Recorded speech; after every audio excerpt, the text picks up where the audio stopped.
কিন্তু আল্লাহ সুবহানাহু ওয়া তাআলার অমোঘ বিধান হচ্ছে কিয়ামত আসার পূর্ব মুহূর্তে আল্লাহ ধীরে ধীরে পৃথিবীর বড় বড় আলেমদেরকে আল্লাহ পাক একে একে উঠিয়ে নেবেন।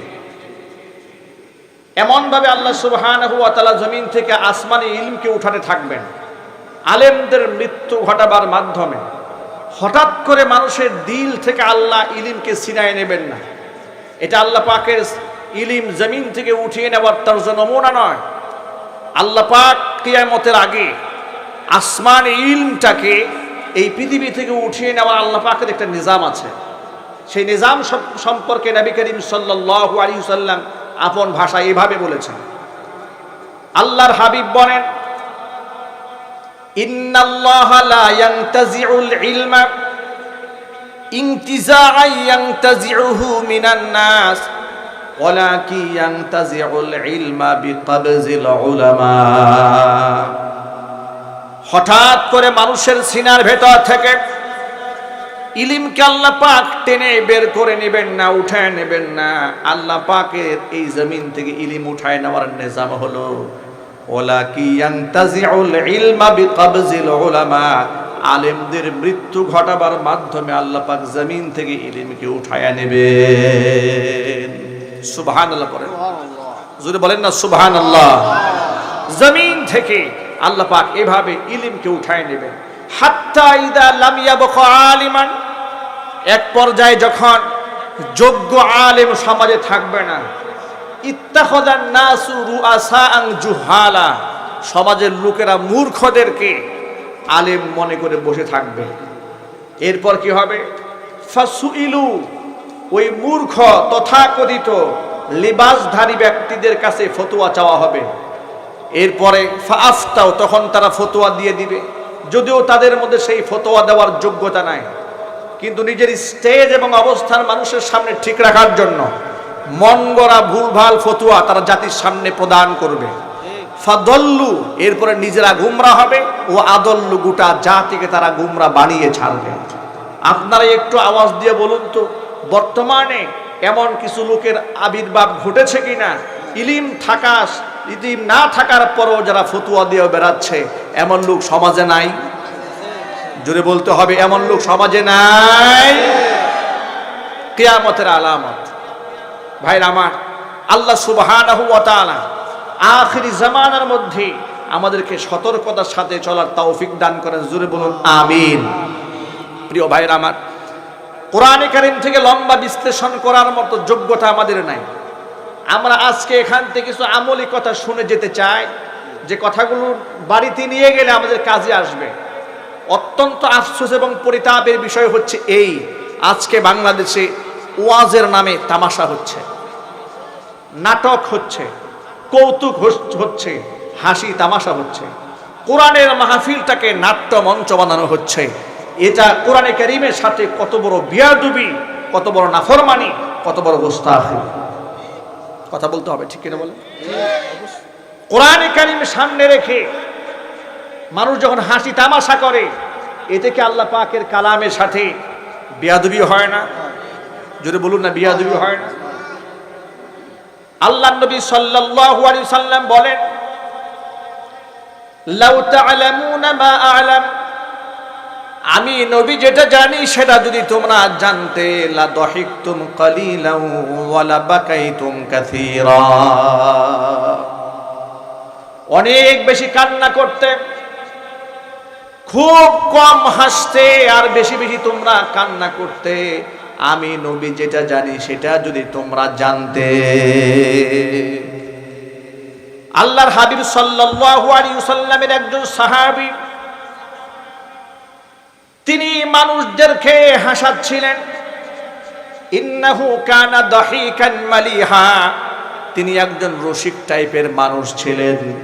নবীজি সাল্লাল্লাহু আলাইহি ওয়াসাল্লাম তার হাতের মধ্যে থাকা একটা লাঠি দিয়ে পেটের মধ্যে গুঁতা মারলেন। বললেন, বেটা, ব্যাপারটা কি? মানুষদেরকে তুমি কেন হাসাচ্ছ? সাহাবী বললেন, ইয়া রাসূলুল্লাহ, আপনার হাতের লাঠি দিয়া, কাঠের টুকরা দিয়ে আপনি আমার পেটের মধ্যে গুঁতো মেরেছেন, আমি বড় ব্যথা পেয়েছি, আমি এর প্রতিশোধ নিতে চাই, ইন্তেকাম নিতে চাই। নবীজি সাল্লাল্লাহু আলাইহি ওয়াসাল্লাম সাথে সাথে কাঠের টুকরাটা তার হাতের মধ্যে উঠায় দিলেন, নাও প্রতিশোধ নাও। তার নাম ছিল উসাইদ ইবনে হুযায়র রাদিয়াল্লাহু তাআলা আনহু। উসাইদ ইবনে হুযায়র রাদিয়াল্লাহু তাআলা আনহু বলছেন, নবীজি আপনি যখন কাঠের টুকরা দিয়ে আমার পেটের মধ্যে গুঁতা মেরেছিলেন, আমার গায়ের মধ্যে কোনো চাদর ছিল না, কিন্তু আপনার গায়ের মধ্যে চাদর দেখা যায়।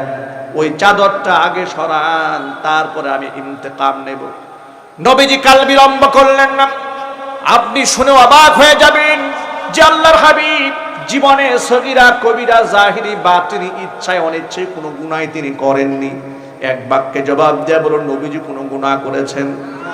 কারো অধিকারকে নষ্ট করেছেন? কাউকে আঘাত দিয়েছেন? যে নবীজি কারো হক নষ্ট করেননি, সেই নবীজি সাথে সাথে তার হাতের মধ্যে কাঠের টুকরা উঠায় দিলেন, বললেন প্রতিশোধ নাও। উসাইদ ইবনে হুযায়র বললেন, নবীজি গায়ের মধ্যে চাদর আপনার আছে, আমার গায়ে চাদর ছিল না, চাদর আগে সরাতে হবে। সাথে সাথে নবীজি গায়ের চাদর উন্মুক্ত করে তার সামনে দাঁড়ায় গেলেন। উসাইদ ইবনে হুযায়র রাদিয়াল্লাহু তাআলা আনহু নবীজিকে জড়ায় ধরে আল্লাহর হাবিব সাল্লাল্লাহু আলাইহি ওয়াসাল্লামের পিঠের মধ্যে খাতমে নবুয়তের একটা মোহর ছিল, ওই মোহরের মধ্যে কবুতরের ডিমের মতো চুমা খাইতে থাকলেন। জোরে জোরে বলেন সুবহানাল্লাহ। এই ঘটনার থেকে দুইটা শিক্ষা গ্রহণ করতে হবে। এক নাম্বার শিক্ষা হচ্ছে মানুষদেরকে হাসানো, এটা নবী মোটেও পছন্দ করতেন না। কারণ নবীজি বলেন, অধিক হাসলে মানুষের দিল মরে যায়। আজকে কোরআনে কারীমের মাহফিলগুলোতে এই হাসি এবং রঙ্গমঞ্চ বানাবার জন্য প্রচেষ্টা চালানো হচ্ছে। ইয়া হাসরাতান আলাল ইবাদ, এর থেকে আফসোস আর পরিতাপের বিষয় কি হতে পারে? কোরআন তো নাটকের মঞ্চ নয়। কোরআনে কারীমের তাফসীর মাহফিল হচ্ছে মানুষের অন্তরকে পরিশুদ্ধ করার জন্য, অন্তরকে কালো বানাবার জন্য নয়, বক্র বানাবার জন্য নয়। কথা বলুন ঠিক কিনা?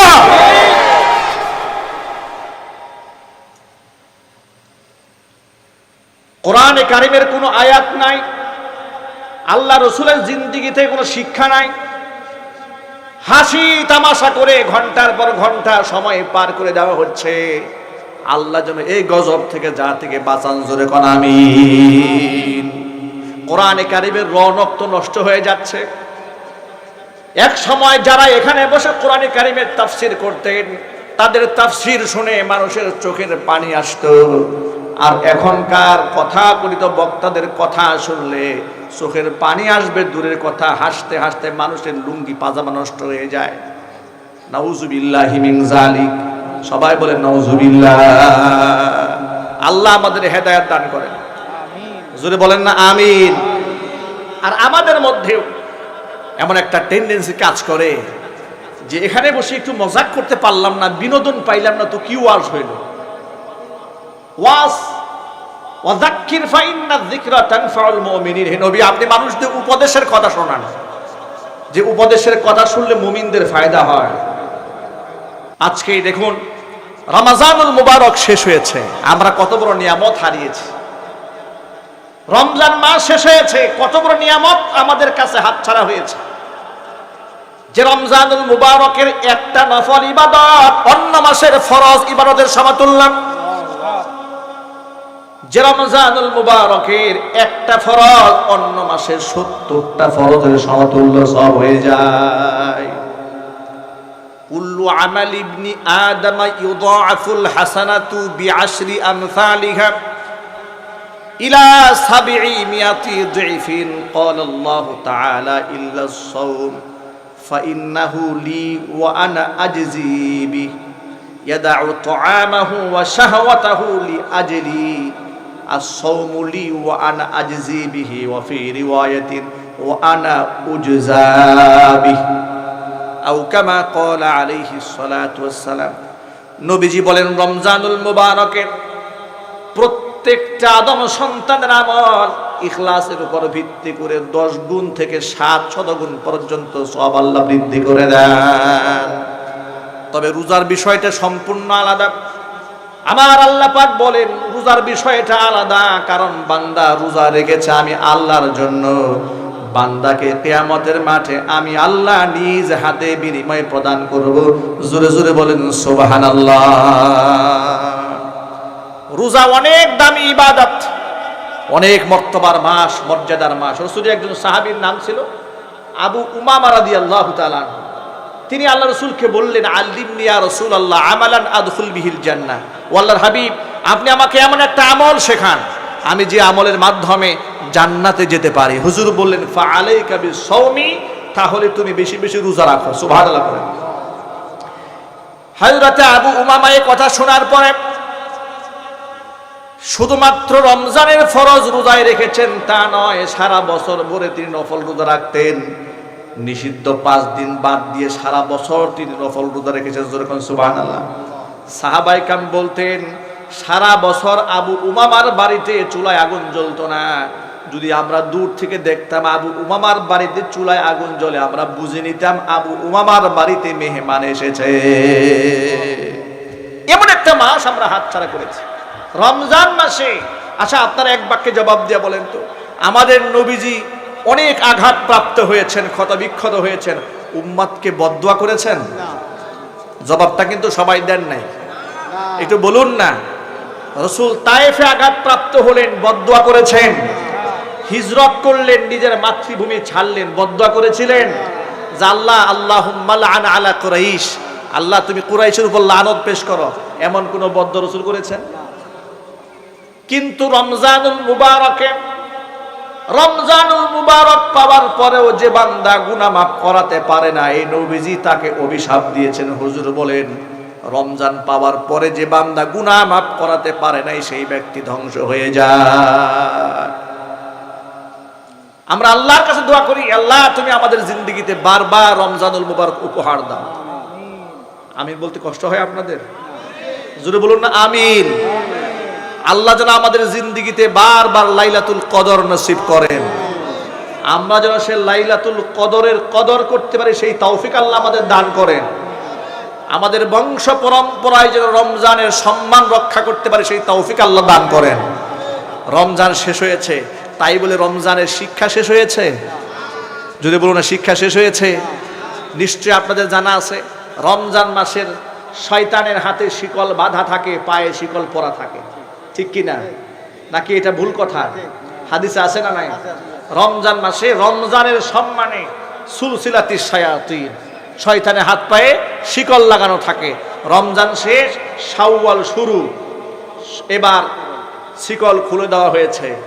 রমজান শেষ হওয়ার পরপরেই যে শয়তানের শিকল খুলে দেওয়া হয়েছে, তার একটা বাস্তব বড় প্রমাণ হচ্ছে, দেখবেন যে ঈদ উল ফিতর উপলক্ষে এই যে পিকআপ ভ্যানের উপরে বড় বড় ডেক সেট লাগিয়ে উদ্ভট এবং উচ্ছৃঙ্খল কিছু যুবক, তারা সমাজের মধ্যে বিশৃঙ্খলা সৃষ্টি করার জন্য ডিজে গান বাজিয়েছে।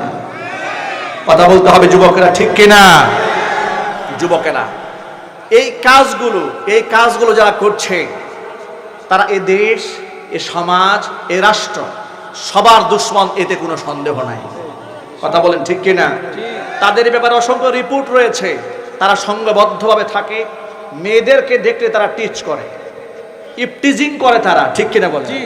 শুধু তাই না, এত বাজে গান বাজিয়ে উচ্ছৃঙ্খলভাবে তারা ডান্স করতে থাকে।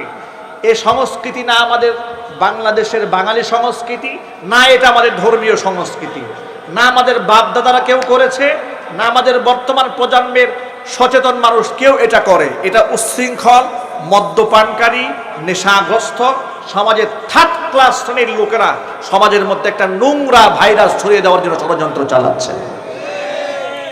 আলহামদুলিল্লাহ, ইতোমধ্যে বাংলাদেশের তাওহীদি মুসলমান বেশ কয়েকটা জায়গায় এদেরকে রুখে দিয়েছে। আর রুখে দিয়েছে ওয়াজ নসিহতের মাধ্যমে নয়, ডান্ডার মাধ্যমে। কথা বলতে হবে ঠিক কিনা? সব ওয়াজ আর সব হেদায়েত কি ওয়াজে হয়? সবার হেদায়েত ওয়াজে হয়? সবার হেদায়েত যদি ওয়াজে হতো, তাহলে বদর প্রান্তরে জিহাদের প্রয়োজন হতো না, উহুদের ময়দানে জিহাদের প্রয়োজন হতো না। সব যদি ওয়াজেই কাজ হয়, তাহলে নবী করিম সাল্লাল্লাহু আলাইহি ওয়াসাল্লাম কথা বলতেন না, আল জান্নাতু তাহতা আকদামিস সুয়ুফ, নবী তাহতা জিল্লিস সুয়ুফ। নবী করিম সাল্লাল্লাহু আলাইহি ওয়াসাল্লাম বলেছেন, তলোয়ারের ছায়াতলে, তলোয়ারের ছায়াতলে জান্নাত রয়েছে। জোরে বলুন সুবহানাল্লাহ। এটা রাসূল এমনি বলেননি, নিশ্চয়ই তলোয়ারের ফজিলত রয়েছে, ডান্ডার মাঝে মাঝে কাজ করতে হয়, ব্যবহার করতে হয়। কথা বলেন ঠিক কিনা? আলহামদুলিল্লাহ বাংলাদেশের অনেক জায়গায় থেকে রুখে দেওয়া হয়েছে। সাতক্ষীরার তরুণ প্রজন্মের যুবক ভাইদেরকে আমি আহ্বান জানাবো, এখন থেকে ঈদুল আজহা সামনে আগমন করছে। ঈদুল আজহা আসার আগে এলাকার মধ্যে আপনারা এই সামাজিকভাবে একটা টিম তৈরি করবেন। যেভাবে সামাজিক টিম তৈরি করে আপনারা কোরআনের মাহফিল করেছেন, ঠিক এভাবে একটা টিম তৈরি করবেন। অপসংস্কৃতির আগ্রাসন রুখে দেওয়ার জন্য একদল তাওহীদি যুবকের প্রয়োজন। সেই যুবক কি সাতক্ষীরার মাটিতে আছে? আমি দুহাত দেখতে চাই, আছে কিনা দেখতে চাই। যুবকরা টিম তৈরি করবেন, তালিকা তৈরি করবেন। সচেতন যুব সমাজ, তাওহীদ যুব সমাজ, বিভিন্ন ব্যানারে আপনারা প্রস্তুত থাকবেন। অন্যায় যেখানে, প্রতিরোধ সেখানে। নসিহত বহুত হয়েছে, সব ওয়াজে কাজ হয় না, মাঝে মাঝে মুগুর লাগাইতে হয়, চিল্লা করতে হবে, ঠিক কিনা মুসলমান? শয়তান যে ছাড়া পেয়েছে তার বড় লক্ষণ এটা, ঠিক কিনা? শয়তান যে রমজান শেষ হওয়ার সাথে সাথে উন্মুক্ত হয়েছে, এটা তার একটা বড় লক্ষণ। এই জন্য আমাদেরকে আরো বেশি সচেতন থাকতে হবে।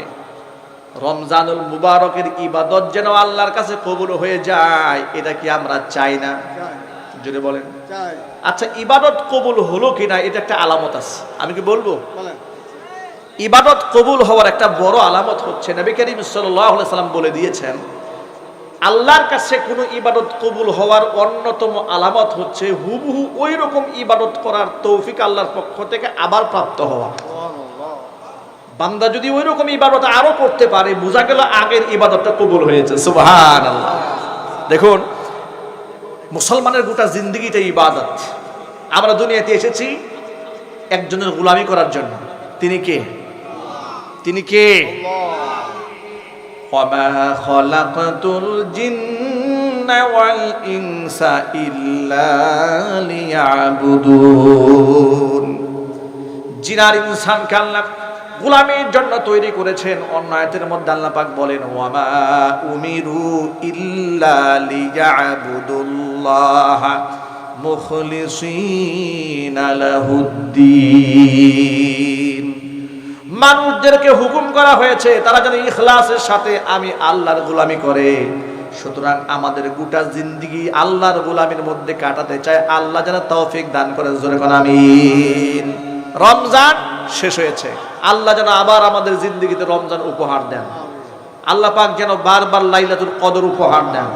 আল্লাহ পাক যেন লাইলাতুল কদর এবং সাথে সাথে লাইলাতুল কদরের কদর করার তৌফিক আমাদেরকে দান করেন।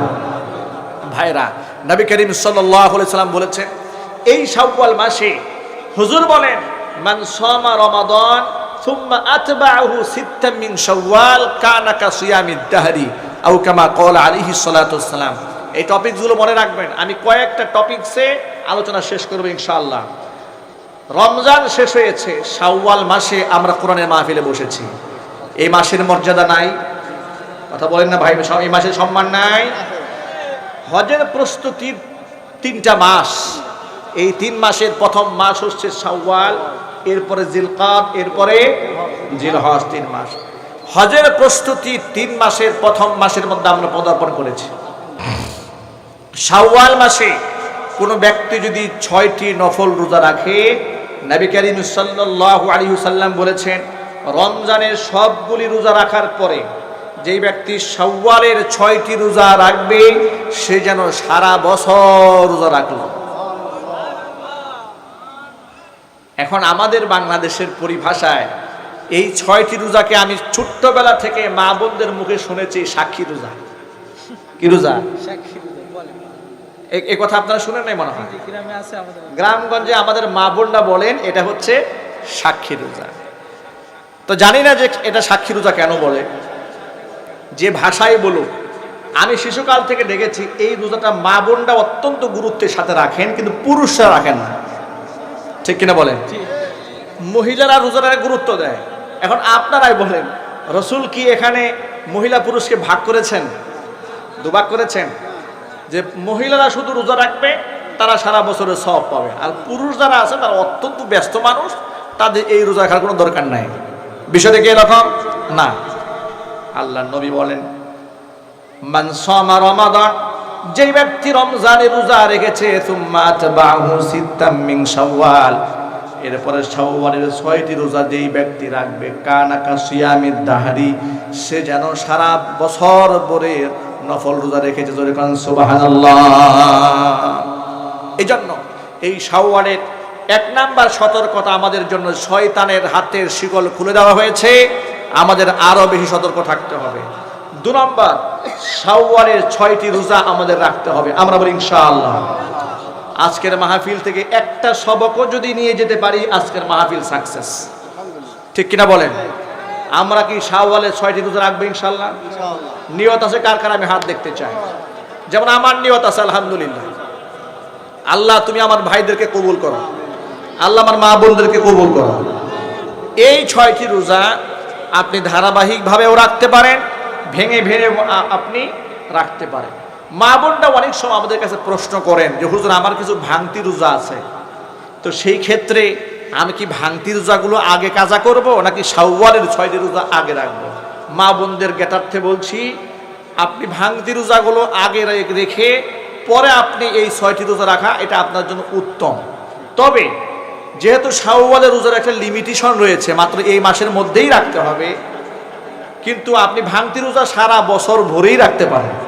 এই জন্য আপনার জন্য স্বাধীনতা রয়েছে, আপনি ভাঙতি রোজা পরে রাখেন, আগে রাখেন, সেটা মূল বিষয় নয়। সারা বছর যখন সময় পান আপনি তখন রোজা রাখেন।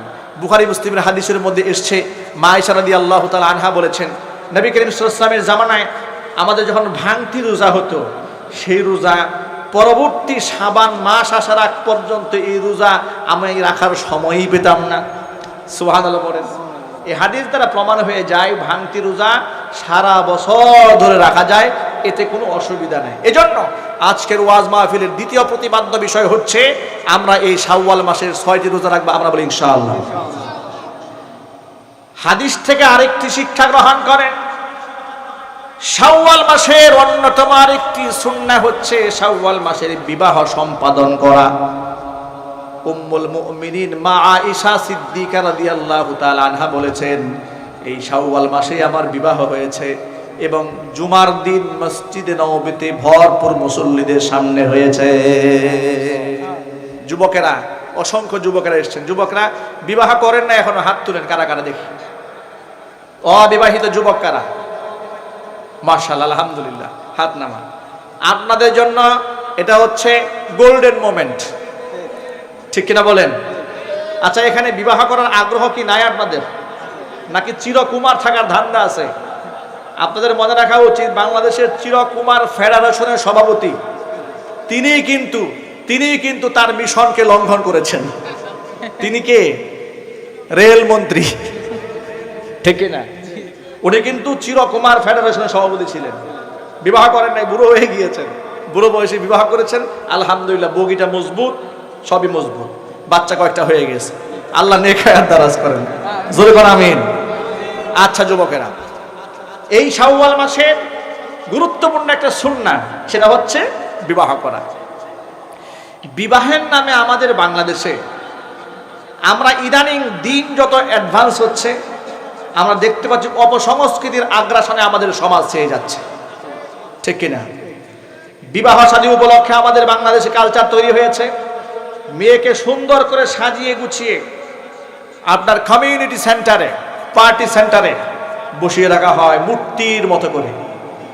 এরপরে সিরিয়ালে বন্ধু বান্ধবদের সিরিয়াল একের পর এক আসতে থাকে, আর এখানে তাকে চিড়িয়াখানার প্রাণীর মতো বসিয়ে রাখা হয়েছে, মূর্তির মতো বসিয়ে রাখা হয়েছে।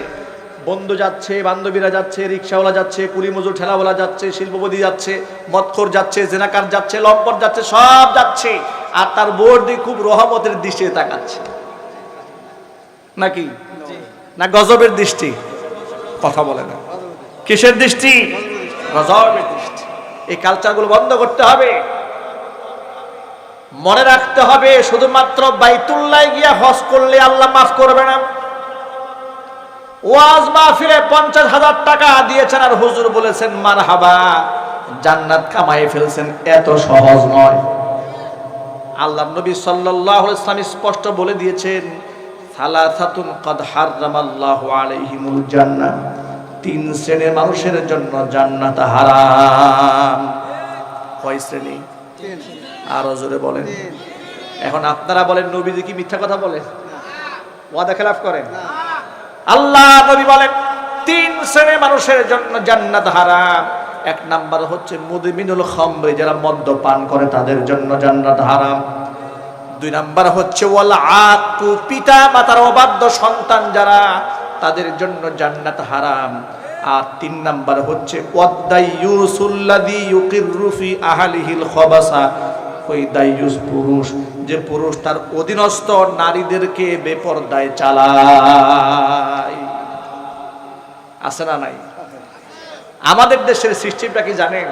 আমাদের দেশের নিজাম হচ্ছে ইমাম সাহেবের বউ হাত মোজা পরে কিনা, পা মোজা পরলো কিনা, এটা একদম 14 ব্যাটারি টর্চ লাইট দিয়ে সার্চ করে। কিন্তু সভাপতি সাহেবের বউ যে হাফ প্যান্ট পরে, এতে কোনো অসুবিধা নেই। কথা বলেন ঠিক কিনা? মনে করে সেক্রেটারি সাহেবের বউ জিন্সের প্যান্ট পরা মুস্তাহাব। এই চরিত্র দেশে আছে না নাই? ঢাকাতে এক মসজিদে আমি জুমার খুতবা দিই। আলহামদুলিল্লাহ, আমি এখন 3টা মসজিদে জুমার খুতবা দিই।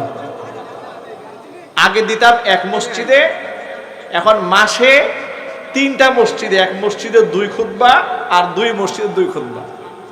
মানে সবাই চায় আমাদের মসজিদে হুজুর খুতবা দেন, তখন তাদের সবাইকে এক মাসে একটা করে ভাগ করে দিয়েছে। আমার নিয়ত হচ্ছে 4টা জুমা 4টা মসজিদে দেবো ইনশাআল্লাহ। তো এক মসজিদে গেলাম, জিজ্ঞেস করলাম আপনাদের আগে যিনি খতিব সাহেব ছিলেন, তো তাকে আপনারা অব্যাহতি দিয়েছেন কেন দায়িত্ব থেকে? সেক্রেটারি সাহেব বললেন, হুজুর তিনি মুসল্লিদের মন জোগাতে পারেন না। কেন মন জোগাতে পারলেন না? তার অপরাধ। কতদিন ছিলেন? প্রায় 12 বছর ছিলেন। 12 বছরে মন জোগায় নাই, তাহলে মন জোগাইতে কত বছর তার খুতবা দিতে হবে? তিনি বললেন যে আসলে তার তো এত সুর সুন্দর নয়, আর কোয়ালিফিকেশন এত উন্নত না। আমি তাকে বললাম, যে মুসল্লি ইমাম সাহেবের মধ্যে এত কোয়ালিটি খুঁজে, তার নিজের কোয়ালিটি কতটুকু আছে এটা আগে যাচাই করতে হবে। কথা বলেন। ইমাম সাহেবের কোয়ালিটি যিনি খুঁজবেন, তার কোয়ালিটি কতটুকু আগে দেখতে হবে। যাকে তাকে সভাপতি বানালে চলবে না, যাকে তাকে সেক্রেটারি বানালে চলবে না। ওই 50,000 টাকা দিয়েছে ঘুষের টাকা, আর আপনারা মারহাবা বানিয়ে সভাপতি বানিয়ে দিয়েছেন, হবে না। এই সভাপতি মসজিদ ধ্বংস করবে, মুসল্লিদেরকে ধ্বংস হয়ে ছাড়বে।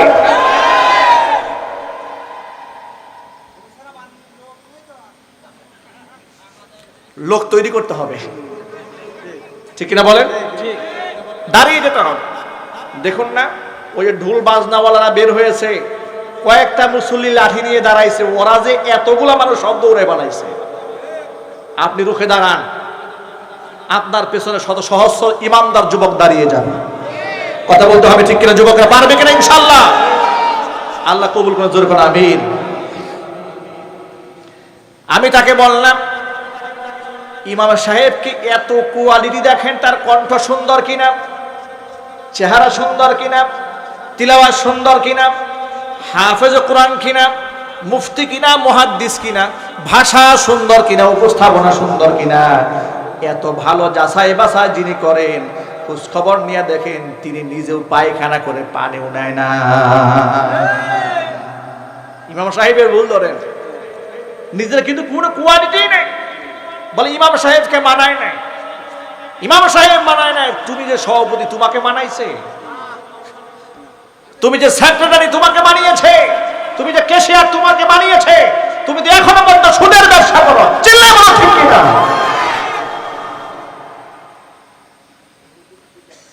তিন শ্রেণীর মানুষের জন্য জান্নাত হারাম। 1 নাম্বার হচ্ছে মদ পানকারীর জন্য জান্নাত হারাম। 2 নাম্বার হচ্ছে পিতা মাতার অবাধ্য সন্তান যারা, তাদের জন্য জান্নাত হারাম।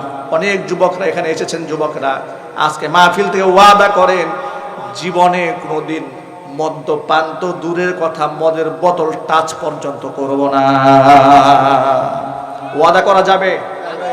যুবকরা, মাদকের সাথে আমাদের কোনো সম্পর্ক থাকবে? টোটাল মাদকের সাথে কোনো সম্পর্ক থাকবে না, ওয়াদা করতে পারবেন? কারা কারা হাত দেখি, উঁচা করেন, হাত উঁচু করেন, আল্লাহ কবুল করেন, জোরে কোন আমিন। আল্লাহ তুমি আমার যুবক ভাইদেরকে ইসলামের সিপাহ সালার বানিয়ে দাও, আল্লাহ কোরআনের ধারক এবং বাহক বানিয়ে দাও, এই জমিনের মধ্যে কালিমার পতাকা পথ পথ করে উড়াতে পারে সেই সৈনিক বানিয়ে দাও, চিল্লায় বলুন আমিন। যুবক ভাইয়ের আমার, এক নাম্বার মাদকের সাথে সংশ্লিষ্ট হওয়া যাবে না, দুই নাম্বার পিতা মাতার অবাধ্য হওয়া যাবে না। যাদের বাবা মা বেঁচে আছেন আল্লাহ যেন হায়াতে তৈয়বা দান করেন, জোরে কোন আমিন। বাবা মা হচ্ছে মাথার ছায়া, বাবা মা হচ্ছে সংসারের রহমত, সমাজের রহমত, বাবা মা হচ্ছে জান্নাতে যাওয়ার সিঁড়ি। আল্লাহ নবী সাল্লাল্লাহু আলাইহি ওয়াসাল্লামের কাছে প্রশ্ন করা হয়েছিল, মা হাক্কুল ওয়ালিদাইনি আলাইনা ইয়া রাসূলুল্লাহ, ওয়া আল্লাহর রাসূল, পিতা মাতার কতটুকু হক রয়েছে আমাদের উপরে? নবীজি এক বাক্যে জবাব দিয়ে বললেন, হুমা জান্নাতুকা ওয়া নারুকা, পিতা মাতা তোমার জন্য জান্নাত, পিতা মাতাই তোমার জন্য জাহান্নাম। ও যুবক ভাইরা আমার, এই জন্য যাদের বাবা মা বেঁচে আছেন আমরা যেন পিতা মাতার খেদমত করে তাদের মনটা জয় করতে পারি, সেই তৌফিক আল্লাহ দান করে, জোরে কোন আমিন। পারবো ইনশাআল্লাহ। দুই নাম্বার। তিন নাম্বার, ওয়াদাইয়ুসুল্লাযী ইউকিররু ফি আহলিহিল খাবাস, ওই দাইয়ুস পুরুষ যার অধীনস্থ মেয়েরা বিপর্দায় চলে, অশ্লীলতা করে, অপকর্ম করে বেড়ায়, ব্যক্তি বাধা দেয় না, এরকম পুরুষ মনে হয় সাতক্ষীরাতে একজনও নাই। যুবকরা আছে নাকি? আছে না নাই? আছে। এই জন্য যুবক ভাইদেরকে বলো, যুবকেরা, আমাদের ঘরে আমাদের মা আছে, আমাদের স্ত্রী আছে, আমাদের বোন আছে, আমাদের কন্যা আছে। এ রাষ্ট্র সরকারের দায়িত্ব কার? আমি আমার ঘরের সরকার। কথা বলে না, যদি বলে না ঠিক কিনা? আমার ঘরের সরকার কি? আমি। আমার ঘরে যারা থাকে তাদের দেখভালের দায়িত্ব আল্লাহ আমার উপর অর্পণ করেছেন। আমি যদি আমার দায়িত্ব অবহেলা করি, কাল হাসরের মাঠে আসামির কাঠগড়া আমাকেই দাঁড়িয়ে যেতে হবে। এই জন্য যত যুবকেরা এসছেন, আমাদের মা, আমাদের স্ত্রী, আমাদের বোন, তাদেরকে আমরাই পর্দায় রাখবো ইনশাল্লাহ। যদি বলেন না ইনশাল্লাহ। আর এই পর্দা মেনটেন করতে গেলে আমাদের বাংলাদেশে বর্তমানে দেখবেন বয়ফ্রেন্ড এবং গার্লফ্রেন্ড কালচার, এটা মনে হয় সাতক্ষীরা এখন আসে নাই, মনে হয় সব ঢাকাতে আছে নাকি? না, সাতক্ষীরা তো কিছুটা আছে। যদি থেকে থাকে শুনুন। এখন আমি রমজানুল মুবারকে দেখলাম এক ভদ্র মহিলা বক্তব্য সোশ্যাল মিডিয়াতে খুব ভাইরাল হয়েছে। তার নাম কি? ফারজানা ব্রাউনিয়া সম্ভবত তার নাম। তিনি মোটিভেশন করছেন স্কুল কলেজের ছেলে মেয়েদেরকে, ঠিক কিনা?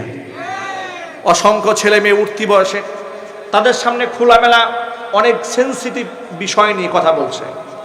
এর মধ্যে মেয়েদের আপনার আভ্যন্তরীণ অনেক ব্যাপারে কথা বলেছে, যা কোরআনের মাহফিলে উচ্চারণ করা এটা একটা লজ্জাজনক ব্যাপার বলে আমরা মনে করি। যেহেতু আমাদের শরম আছে, যাদের শরম নাই, তাদের কোনো ইজ্জত নাই। কথা বলেন ঠিক কিনা? যাদের হায়া নাই, লজ্জা নাই, তারা অনেক কিছুই বলতে পারে, অনেক কিছু করতেও তারা পারে। মোটিভেশন করে তিনি ছাত্রদেরকে বলছে যে কোনো ছেলেকে যদি তোমাদের পছন্দ হয়েই যায়, জীবন সঙ্গী বানাবার যদি একান্ত ইচ্ছা হয়েই যায়, তাহলে হাত ধরে চলাতে কোনো অসুবিধা নেই। নাউজুবিল্লাহ, আর আসতে পারে। এই বক্তব্য তিনি দিচ্ছেন, আর গার্জিয়ানরা বসে বসে স্টেজে বক্তব্য গিলছে। আমার প্রশ্ন হচ্ছে, যে পাত্রের মধ্যে যা থাকে সে পাত্র থেকে ঢাললে তাই পড়বে। এর মধ্যে পানি আছে, ঢাললে মধু পড়বে নাকি? কি পড়বে? পানি পড়বে। এই ফারজানা ব্রাউনিয়া, এই ভদ্র মহিলা যখন গোটা বাংলাদেশের স্কুল কলেজের ছেলে মেয়েদেরকে মোটিভেশন করছে, এমন ইসলাম বিরোধী অপসংস্কৃতির আগ্রাসনের প্রতি যুবকদেরকে যখন উদ্বুদ্ধ করছে, যুবতীদেরকে উদ্বুদ্ধ করছে, আর তার বক্তব্যটা কোটি কোটি যুবতীদের কানে পৌঁছে গেছে, এখান থেকে তারা সবক নিতে পারে। এই জন্য আমরা তার জীবনে একটু ঘাটার চেষ্টা করলাম, তিনি কে ইসলাম বিদ্বেষী কর্মকাণ্ডের প্রতি যুবকদেরকে উদ্বুদ্ধ করছেন। তদারকি করতে গিয়ে দেখি ওনার বিবাহ হয়েছে মাত্র 4টা। কয়টি?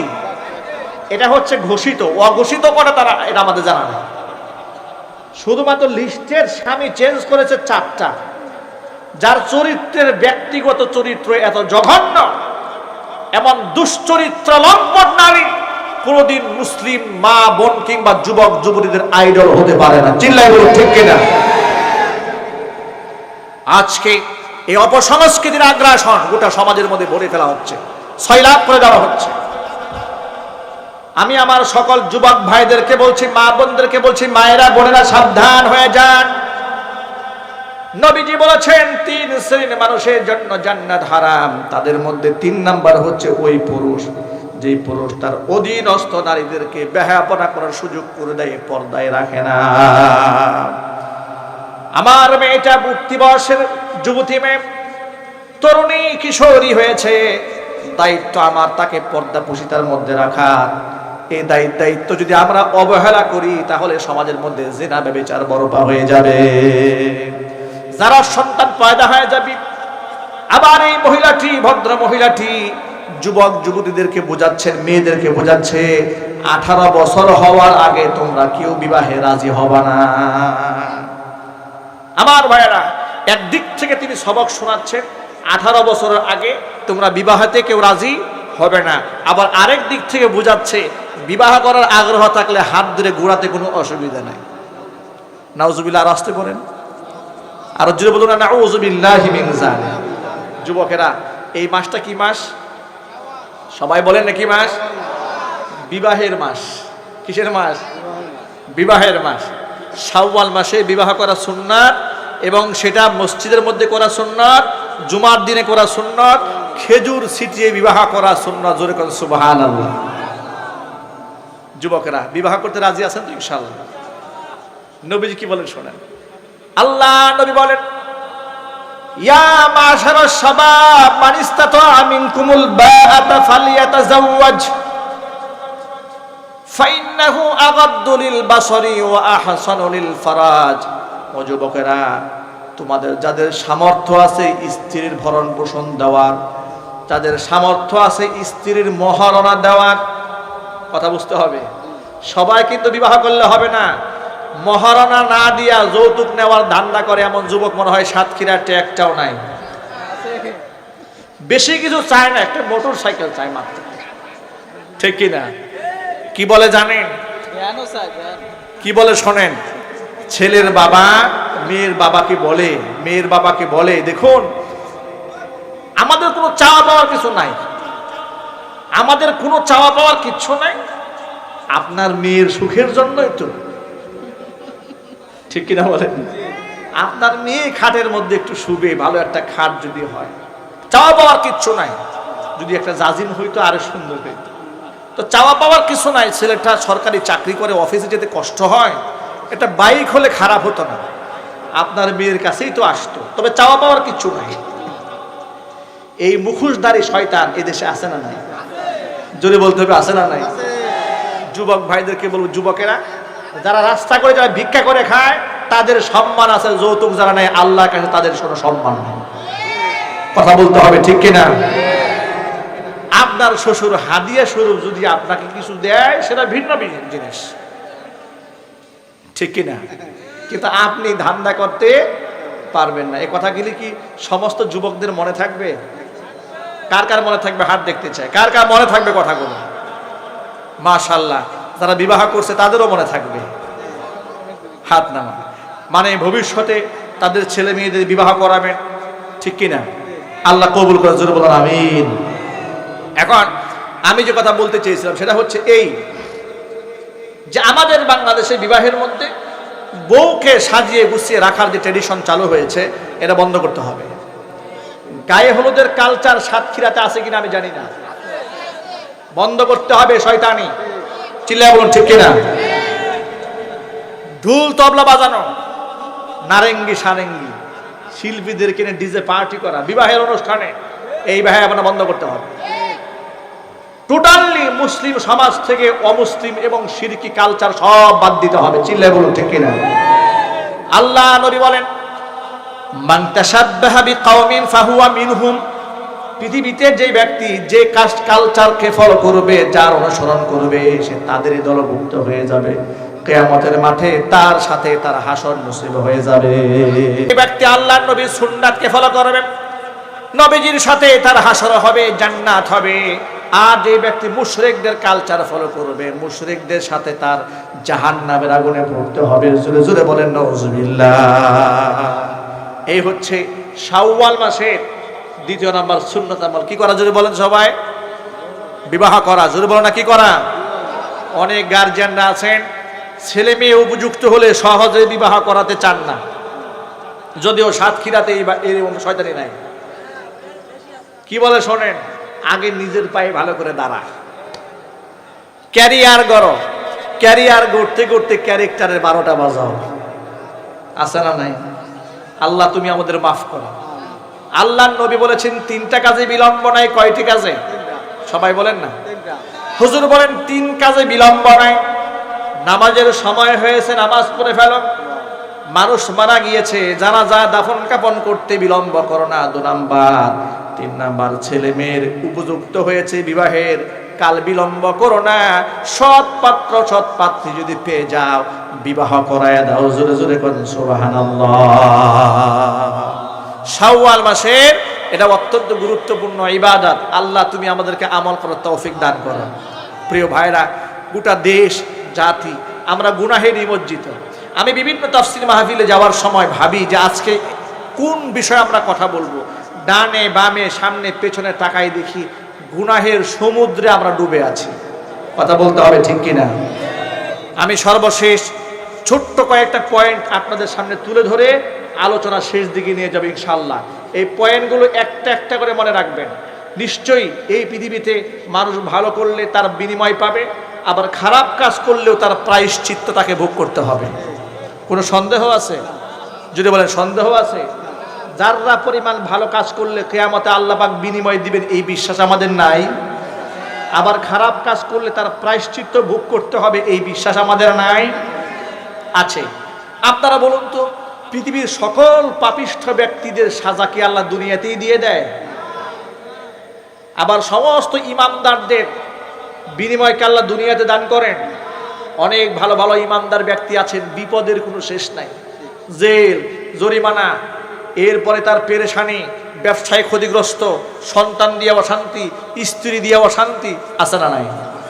তখন লোকেরা কি মনে করে জানেন? এত যে নামাজ পড়ে, ওর নামাজ যায় কই? আছে না নাই? তো হুজুর আল্লাহকে এত ডাকি, আল্লাহ বিল্লাহ তো কম করি না, দান সৎকাও কম করি না, যাকাতও দেই, সৎকাও দেই, সব দেই, আল্লাহ আমার ডাক শোনে না। আমি যে এত বিপদে আছি, আল্লাহ কি দেখে না? আপনারা বলুন তো, আল্লাহ দেখেন না? এবার একটা হাদিস শোনা।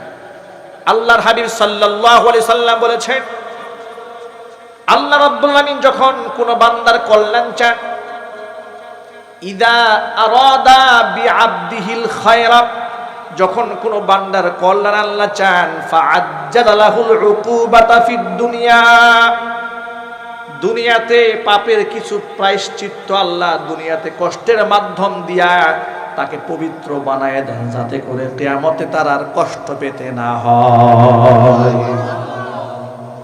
পক্ষান্তরে আল্লাহ রাব্বুল আলামিন যে বান্দার অকল্যাণ চান, যাকে আল্লাহ পছন্দ করেন না, ফাআমসাকা আনহুল উকুবা ফিদ দুনিয়া, দুনিয়াতে আল্লাহ পাক সহজে তাকে শাস্তি দেন না। কেন শাস্তি দেন না? হাত্তা ইউয়াফিয়াহু বিহি ইয়াউমাল কিয়ামা, যাতে করে কিয়ামতের মাঠে পুষায়া মাইটটা দেওয়া যায়। এই জন্য আল্লাহ পাপিষ্ঠ ব্যক্তিকে ছাড় দেয়, আর ইমানদারদের ব্যক্তিদেরকে পেরেশানির মধ্যে আল্লাহ ফেলে রাখে। এই জন্য অসংখ্য নামাজ পড়ার পরেও যদি মুসিবত না কাটে, ঘাবড়ে যাওয়ার কোনো কারণ নাই। আপনি তখন বুঝে নেবেন, আমি আর কি ইবাদত করলাম, আমার নবী আমার চাইতে লক্ষ কোটি গুণ বেশি ইবাদত করার পরেও আল্লাহর নবী যত কষ্ট ভোগ করেছেন এই পৃথিবীতে, দুনিয়ার কোনো মানুষ এত কষ্ট করেন না। কথা বলেন ঠিক কিনা?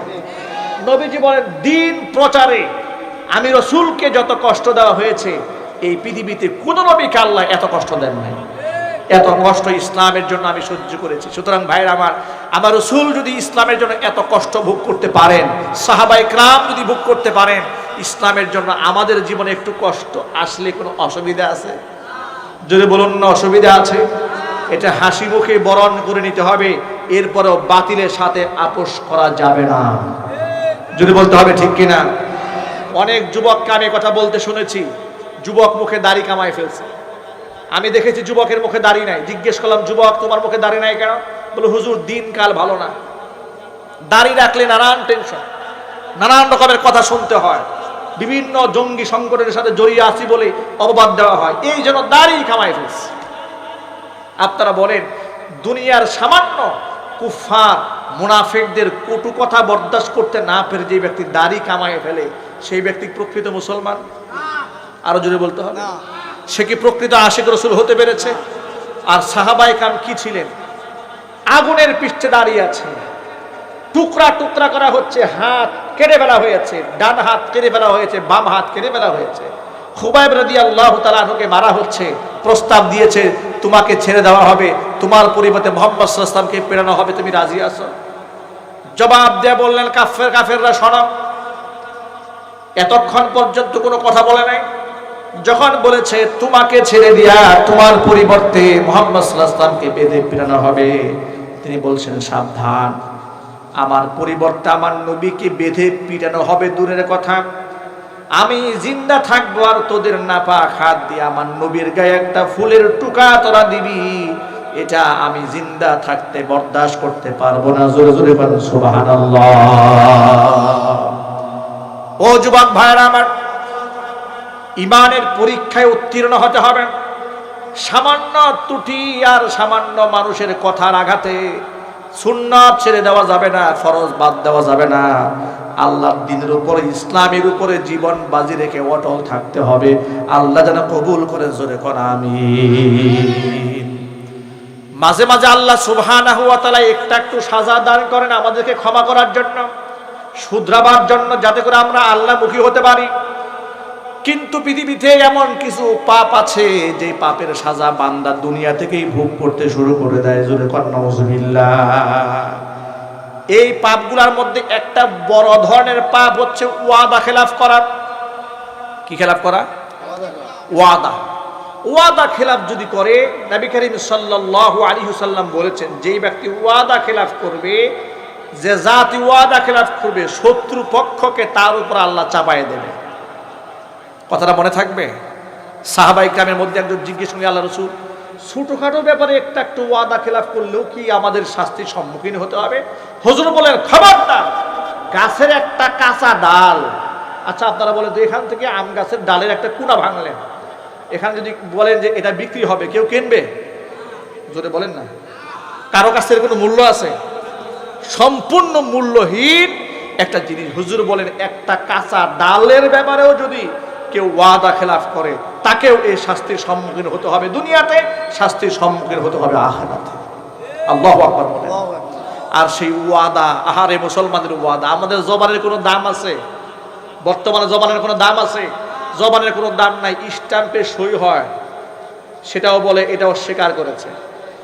খাতাপত্র হয়, অস্বীকার করে। কথা রেকর্ডিং হয়ে যাওয়া অস্বীকার করে, ভিডিও হয়ে যায়, এটা এডিটিং করা হয়েছে। মানে মানুষের কথাটা এত মূল্যহীন হয়েছে, জবান এত খারাপ হয়েছে মানুষের। যত ওয়াদা দেখবেন সব নির্বাচনী ওয়াদা, ঠিক কিনা? নির্বাচনের সময় ওয়াদার অভাব নাই। শ্রীলঙ্কার দিকে তাকান, আজকে মাহফিল আসার সময় কিছু ফেসবুকে ভিডিও দেখলাম, সেখানকার রাজনৈতিক নেতৃবৃন্দকে পাবলিক পিটাইয়া ল্যাংটা করে পানিতে ফেলে দিয়েছে। আত্মরক্ষার জন্য মন্ত্রীরা পানিতে নেমেছে, পাবলিক পানিতে গিয়েই পিটাইতেছিল। বাড়ি ঘরগুলো আগুন দিয়ে পুড়িয়ে দিয়েছে। ওদের লাক্সারিয়াস যে জীবনযাপন ছিল, সমস্ত বিলাসবহুল গাড়িগুলো ছিল, আগুন দিয়ে সব পুড়িয়ে দিয়েছে। কারণটা কি? উন্নয়নের ধোঁয়া তুলে তুলে দেশের 12টা বাজিয়ে দিয়েছে। কথা বলতে হবে, ঠিক কিনা? এর মধ্যে পৃথিবীর সমস্ত জালেমদের জন্য শিক্ষা আছে না নাই? কথার কোনো আওয়াজ নাই। এর মাধ্যমে জালেমদের জন্য শিক্ষা আছে না নাই? তারা এই পর্যায়ে কেন গেল? তারা ওয়াদা করেছে কিন্তু জাতির সাথে গাদ্দারি করেছে। চিল্লায় বলুন, ঠিক কিনা? এজন্য ওয়াদা খেলাফ করা যাবে না। ওয়াদা যে ব্যক্তি খেলাফ করবে, পরকালে কঠোর সাজা তো আছেই, দুনিয়াতে তার প্রথম সাজা হচ্ছে শত্রুপক্ষকে আল্লাহ পাক তার উপর বিজয় দান করে দিবে। জোরে কোন নাউজুবিল্লাহি মিন যালিক। 2 নম্বর একটা পাপ আছে, যে পাপ দুনিয়াতে করলে আল্লাহর সাজাও অবধারিত, সেটা হচ্ছে আল্লাহর বিধান বাদ দিয়া মানুষের তৈরি করা বিধান দিয়ে কেউ যদি রায় প্রদান করে, বিচার কার্য পরিচালনা করে। কোরআন মাজিদের মধ্যে আল্লাহ পাক বলেন, ওয়া মাল্লাম ইয়াহকুম বিমা আনজালাল্লাহু ফাউলাইকা হুমুল ফাসিকুন। যেই ব্যক্তি আমার নাজিলকৃত বিধান দিয়ে রায় ঘোষণা করে না, আমার দেওয়া বিধান দিয়ে ফয়সালা বিচার কার্য পরিচালনা করে না, সেই ব্যক্তি ফাসিক। অন্য আয়াতের মধ্যে আল্লাহ পাক বলেন সেই ব্যক্তি জালেম, অন্য আয়াতে আল্লাহ পাক বলেন সেই ব্যক্তি কাফের। এক জায়গায় বললেন কাফের, এক জায়গায় বললেন ফাসিক, এক জায়গায় বললেন জালেম।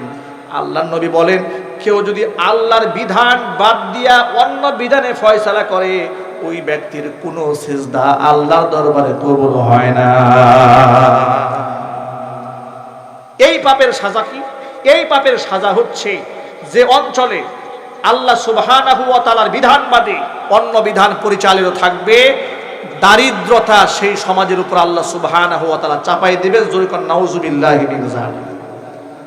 3 নাম্বার পাপ, যে পাপের প্রায়শ্চিত্ত মানুষকে দুনিয়াতে ভোগ করতে হবে, সেই পাপটা হচ্ছে ওজনে কম দেওয়া। এটা মনে হয় বাংলাদেশে নাই, কথা বলে না নাই। আমি আশ্চর্যান্বিত হয়ে যায়, এই পৃথিবীতে মুসলমানদেরকে কোরআনে এবং হাদিসে যেভাবে হাতে খড়ি করে সবক শেখানো হয়েছে, পৃথিবীর কোন জাতিকে কি এভাবে সবক শেখানো হয়েছে? আর চিল্লায় বলেন, পৃথিবীর কোনো বাংলা বইয়ে লেখা নাই যে ওজনে কম দিলে কবিরা গুনাহ হবে, কোনো দর্শনে লেখা নাই, কোনো বিজ্ঞান গবেষণা করে এই সবক শেখানো হয় না। একমাত্র ইসলাম ধর্ম মানুষকে সবক শিখিয়ে দিয়েছে, ওয়াজিনু বিল কিসতাসিল মুস্তাকিম। খবরদার, যখন তোমরা মানুষকে ওজন করে মেপে দিবা, বাট খাড়া যেন দৃঢ় থাকে, সঠিক থাকে, এক চুল যেন এদিক সেদিক না হয়। আল্লাহ পাক বলেন, ওয়াইলুল লিল মুতাফফিফিন আল্লাযীনা ইযা ইকতালু আলান নাসি ইস্তাওফুন ওয়া ইযা কালু আও ওয়াজানুহুম ইউখসিরুন। ওই ব্যক্তির জন্য দুর্ভোগ যারা নিজেরা যখন জিনিস গ্রহণ করে খুব পরিপূর্ণভাবে মেপে গ্রহণ করে, অন্যকে যখন দিতে যায় দেওয়ার সময় কম দেয়। আছে না নাই? এই দেশে কয়েকটা উদাহরণ দেই সহজে বোঝার জন্য। যত পাম্প আছে, তেলের পাম্প, পাম্পের ব্যবসা মনে হয় নাই বাংলাদেশে, আছে না নাই? অধিকাংশ পাম্পের মধ্যে ব্যবসায়ীরা চুরি করে, কথা কোন ঠিক কিনা? অকটেনের মধ্যে কেরোসিন মিশিয়ে অকটেনকে 2 নম্বর বানায় দেয়। আমি বড় আশ্চর্যান্বিত হয়ে যায় যে ইহুদি এবং খ্রিস্টানদেরকে আমরা গালিগালাজ করি, যে নাস্তিকদেরকে আমরা তুলাধুলা করি। নাস্তিকের ঠাঁই নাই বাংলার মাটিতে, স্লোগানে স্লোগানে আকাশ বাতাস মুখরিত হয়। যিনি নাস্তিকের বিরুদ্ধে স্লোগান দেয়, ও নিজে আবার যখন ওই পাম্পে বসে তখন তেলের মধ্যে ভেজাল ঢুকায় দেয়, কথা বল ঠিক কিনা? জাপান থেকে বাংলাদেশে গাড়ি ইনপুট হয়, এদেশের ব্যবসায়ীরা জাপান থেকে গাড়ি আনে।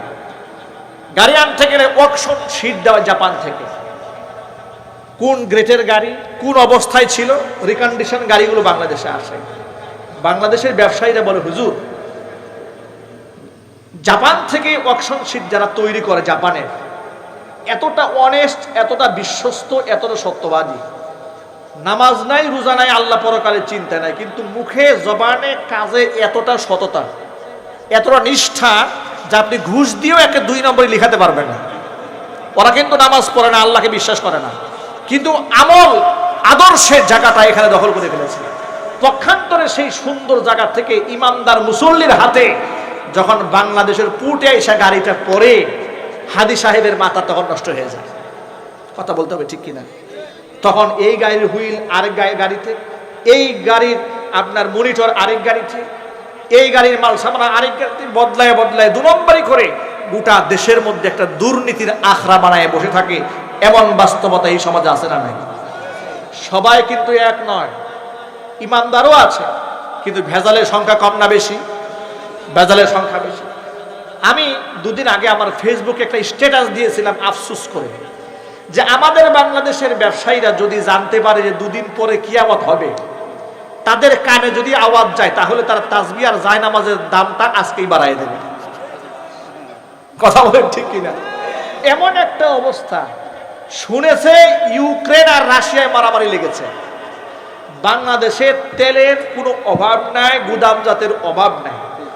এত তেল মজুদ থাকার পরেও তেলের দাম হুড়হুড় করে ডাবল করাই দিল। এই লোক বাংলাদেশে নাই, আরো জোরে বলে না নাই। তারা মাত্র 15 দিনের মাথায় গরিব অসহায় মানুষের পকেট থেকে 1000 কোটি টাকা দুর্নীতি করে বের করে নিল। আমার প্রশ্ন হচ্ছে, গভর্নমেন্ট যদি চায় এই দুর্নীতিবাজদের ছবি জাতির সামনে প্রচার করতে পারে না? জোরে বলতে হবে, পারেন না? অবশ্যই পারেন। আমি আমার এক বয়ানের মধ্যে বলেছিলাম, দুর্নীতি দমন কমিশন গঠন না করে ভিন্ন একটা পলিসি অবলম্বন করুন, এই দেশ থেকে দুর্নীতি বন্ধ হবে। আমি আবার বলছি আজকে কোরআনের মাহফিলে, দুর্নীতি দমন কমিশন দিয়ে এ জাতির দুর্নীতি বন্ধ করা সম্ভব নয়। জাতির দুর্নীতি বন্ধের জন্য আমার ছোট্ট একটা পরামর্শ, সেটা কি? যেভাবে বড় বড় নেতা নেত্রীদের ছবি বিলবোর্ড করে টানিয়ে রাখা হয়, দুর্নীতিবাজদের ছবি বিলবোর্ড করে রাস্তায় টানায় দেয়। কথা বলেন ঠিক কিনা? সাতক্ষীরা জেলার সবচেয়ে বড় দুর্নীতিবাজের ছবি সাতক্ষীরা 4 রাস্তার মোড়ে টানায় দাও এবং জুতার মালা সহ টানায় দাও। দেখবা তাকে আর ওয়াজও করতে হবে না, নসিহত করতে হবে না, তার ছেলে, তার মেয়ে, তার বউ ঝাড়ু পিটা করে বলবে, গোলামের ছেলে গোলাম, তোর দুর্নীতির টাকার দরকার নাই। কথা বলতে হবে ঠিক কিনা? তোমাদের কারণে মান সম্মান নিয়ে আমরা রাস্তায় বের হতে পারি না। আমাদের দুর্নীতির কোনো দরকার নাই, ওই টাকার দরকার নাই, পয়সার দরকার নাই। দুর্নীতিগ্রস্তরা এমনি সোজা হয়ে যাবে, একদম তারের মতো। কথা বলেন ঠিক কিনা? তীরের মতো সোজা হয়ে যাবে। কিন্তু না, এই কাজগুলো করার লোক নাই। করবে কারা? যেই রক্ষক সেই ভক্ষক। বেড়া দিয়েছেন ছাগলে যেন খেত না খায়, বেড়া হচ্ছে আসল রাক্ষস। কথা বলেন ঠিক কিনা? এই জন্য মূল অপরাধীরা ধরাছোঁয়ার বাহিরে চলে যায়। আল্লাহ যেন শ্রীলঙ্কার এই ঘটনা দিয়ে এদেশের দুর্নীতিবাজদের সবক নেওয়ার তৌফিক দান করেন। আর চিল্লায় বলেন আমিন। আমার তো মন বলতেছে, শ্রীলঙ্কার ঘটনা দেখার পর থেকে, আজকের পর থেকে বাংলাদেশের দুর্নীতিবাজদের ঘুম নাই। তারাও বিরাট টেনশনে পড়ে গেছে, কবে যেন এই দেশের পাবলিকরা আমাদেরকে পিটাইয়া উলঙ্গ করে বঙ্গোপসাগরে ভাসাই দেয়। চিল্লায় বলে মুসলমান ঠিক কিনা? যুবকেরা, আসল কথা আসি, যে কথা আমি বলতে চেয়েছিলাম সেটা হচ্ছে, কিছু কিছু গুনাহ আছে যে গুনাহ করলে পাপের প্রায়শ্চিত্ত দুনিয়াতে ভোগ করতে হয়। 1 নাম্বার ওয়াদা খেলাফ করা। কয় নাম্বার? যদি বলেন না, কয় নাম্বার গেল এটা? 1 নাম্বার। 2 নাম্বার কি বলে গেছেন? ওজনে কম দেওয়া। যেই জাতি গোষ্ঠী ওজনে কম দেবে, নবী করিম সাল্লাল্লাহু আলাইহি ওয়াসাল্লাম বলেছেন, আল্লাহ সুবহানাহু ওয়া তাআলা ওই জাতির উপরে দুর্ভিক্ষ চাপায় দেবে। জোরে কোন নাউজুবিল্লাহি মিন যালিক। দুর্ভিক্ষ চাপায় দেবে। আল্লাহ তুমি আমাদের হেফাজত করো। 3 নাম্বার গুনাহ, যে গুনাহ করলে দুনিয়া থেকে প্রায়শ্চিত্ত শুরু হয়ে যাবে, সেই গুনার নাম হচ্ছে অবাধ জিনা ব্যভিচার। যে সমাজের মধ্যে জিনা ব্যভিচার হয়, ওই সমাজের মধ্যে আল্লাহ পাকের লানত বর্ষিত হওয়ার কারণে মহামারী দেখা দেয়। কি দেখা দেয়? যদি বলে কি দেখা দেয়? মহামারী দেখা দেয়। এমন এমন রোগের আবির্ভাব ঘটবে যে রোগের ঔষধ জাতি খুঁজে পাবে না। তার মধ্যে করোনা একটা অন্যতম। ঠিক কিনা বলে? এমন রোগ ঔষধ খুঁজে পাওয়া যায় না। ক্যান্সার এসেছে, এর কোনো চিকিৎসা নাই, শুধু সান্ত্বনাই দিয়ে দিতে পারে মানুষ। বিভিন্ন ভাইরাস আবিষ্কার হয়, কোনো চিকিৎসা থাকে না। আপনারা নিশ্চয় জানেন, পৃথিবীতে যে সমস্ত জাতিগোষ্ঠীকে আল্লাহ ধ্বংস করে দিয়েছে, তাদের মধ্যে একটা বড় ধরনের জাতিগোষ্ঠী ছিল কওমে লূত। যে লূত সম্প্রদায়কে আল্লাহ সুবহানাহু ওয়া তাআলা ধ্বংস করে দিয়েছিল সমকামিতার অপরাধে। কথা বলেন ঠিক কিনা? আজকে বাংলাদেশেও 21 শতাব্দীতে এসে, লক্ষ লক্ষ মসজিদ মাদ্রাসার দেশেও এসে আমরা দেখতে পেয়েছি এদেশে সমকামিতার ভয়াবহতা। কথা বলেন ঠিক কিনা? নোয়াখালীর মেয়ে, টাঙ্গাইলের মেয়ে, ঠিক কিনা? 2 জেলার 2 মেয়ে মেয়ে বিবাহ করার জন্য বাড়ি থেকে ভাগছে। নাউজুবিল্লাহ বলেন। একজন আরেকজনকে ছাড়া বাঁচবে না, একজন আরেকজনকে বিবাহ করবে, মেয়েকে বিবাহ করবে। এই যে নোংরামি, এই শব্দগুলো মিডিয়ার সামনে প্রচার হলো, একটা মিডিয়াতে এর কোনো প্রতিবাদ করা হয় নাই, বরং মিডিয়াতে শুধু প্রচার করা হয়েছে অমুকে অমুককে ছাড়া বাঁচবে না, অমুকে অমুককে ছাড়া বাঁচবে না, কিন্তু একটা মিডিয়াতে এটা নিয়ে কোনো প্রতিবাদমূলক কোনো শব্দ আমরা শুনতে পাইনি। আসলেই মিডিয়ার যারা আছে ওরা চায় না এগুলো নির্মূল হোক, ওরা চায় এই আদর্শগুলো জমিনের মধ্যে প্রতিষ্ঠিত হোক। যুবকেরা নাউজুবিল্লাহি মিন যালিক। যুবকেরা, জিনা ব্যভিচার এখান থেকে বের হয়ে আসতে হবে। অনেক যুবকরা আছেন এখানে যারা প্রেমের সম্পর্ক গড়ে তোলেন সহি নিয়তে, আছে না নাই? কথা বলে না, মানে সাতক্ষীরাতে মনে হয় প্রেম প্রীতি নাই। যুবকরা বলে হুজুর আমার নিয়ত ভালো, মনটাও ভালো, আমার গার্লফ্রেন্ড আমাকে তাহাজ্জুদের নামাজে ফোন দেয়। কত বড় বুজুর্গ, রাবিয়া বস্তিদের সম্পর্ক, আছে না নাই বলেন? রাবিয়া বস্তিদের সম্পর্ক, রাত 3টা বাজে তাহাজ্জুদে ফোন দিয়া বলে ওগো হ্যাঁ গো একটু তাহাজ্জুদে উঠো। এত বড় রাবিয়া বস্তি আমি পেয়েছি। এটা রাবিয়া বস্তি নয়, এটা শয়তান বস্তি। কথা বল ঠিক কিনা? যুবকেরা, তরুণরা সাবধান, ও নিজেও জাহান্নামে যাবে, তোমাকেও জাহান্নামে নিয়ে যাবে। আল্লাহর নবী সাল্লাল্লাহু আলাইহি ওয়াসাল্লাম বলেছেন, মহিলাদের দিকে যে মানুষ তাকায় এটা বাজে নজরে কেউ যদি ইচ্ছা করে তাকায় এটা হচ্ছে চোখের জিনা। মনে মনে যদি বাজে কল্পনা করে এটা মনের জিনা। কান দিয়ে যদি পরনারীর সাথে বাজে কথা শুনে তার কানের জিনা। হাত দিয়ে যদি স্পর্শ করে হাতের জিনা। পা দিয়ে এগিয়ে যাবে পায়ের জিনা। লজ্জাস্থানটা বাস্তবায়ন করে। যে সমাজের মধ্যে জিনা ব্যভিচার বেড়ে যায় ওই সমাজের মধ্যে অচেনা রোগ ব্যাধি বালা মুসিবত চেপে বসে।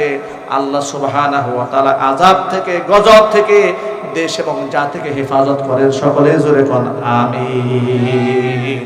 যুবকরা, আজকের মাহফিল থেকে আমরা তওবা করতে পারবো না ইনশাআল্লাহ।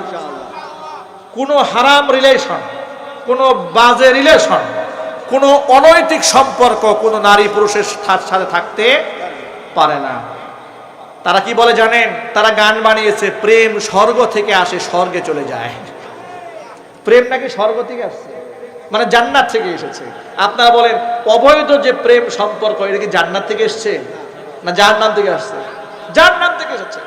আল্লাহ আমার যুবক ভাইদেরকে তুমি হেফাজত করো, আল্লাহ আমার মা বোনদেরকে তুমি হেফাজত করো। যুবকরা, এই সমস্ত অন্যায় সমাজের মধ্যে থাকলে এই সমাজের মধ্যে আল্লাহ সুবহানাহু ওয়া তাআলার পক্ষ থেকে গজব নাজিল হয়। সুতরাং জিনা ব্যভিচার থেকে বাঁচতে হবে, ওয়াদা খেলাফি থেকে বাঁচতে হবে, মানুষের ওজনে কম দেওয়া, খাদ্যে ভেজাল দেওয়া, এই অন্যায় থেকে আমাদের বেঁচে থাকতে হবে। আল্লাহ আমাদের তৌফিক দান করে, জোরে কর আমিন। যুবকেরা, আজকে কোরআন কারীমের মাহফিলে আমরা দুটি ধাপে আলোচনা করেছি। আমাদের প্রথম ধাপ ছিল শাওয়াল মাসের আমাদের ইবাদত বন্দেগী, যাতে শাওয়াল মাসের 6টি রোজা আমরা রাখতে পারি, আল্লাহ তৌফিক দান করেন। 2 নম্বর সবাব হচ্ছে শাওয়াল মাসে বিবাহ করা সুন্নাত। বিবাহ করা, বিবাহ দেওয়া এটা সহজ হয়ে যাক, যৌতুকবিহীন সুন্নাহ মোতাবেক বিবাহ হবে, আল্লাহ যেন তৌফিক দান করেন। 2 নম্বর। 3 নম্বর হচ্ছে সমস্ত গুনাহ থেকে আল্লাহ আমাদের বাঁচার তৌফিক দান করেন। সুন্নাহ মোতাবেক জীবন পরিচালনা করতে চায়, আজকে থেকে 5 ওয়াক্ত নামাজ পড়বো, মুখের দাড়িটা রেখে দেবো। রাজি আছেন কোন কোন যুবক? ইনশাআল্লাহ হাত দেখি। মাশাআল্লাহ, আলহামদুলিল্লাহ। আল্লাহ তুমি কবুল করো। আল্লাহ আমার যুবক ভাইদেরকে ইসলামের সৈনিক বানিয়ে দাও, জোরে কর আমিন।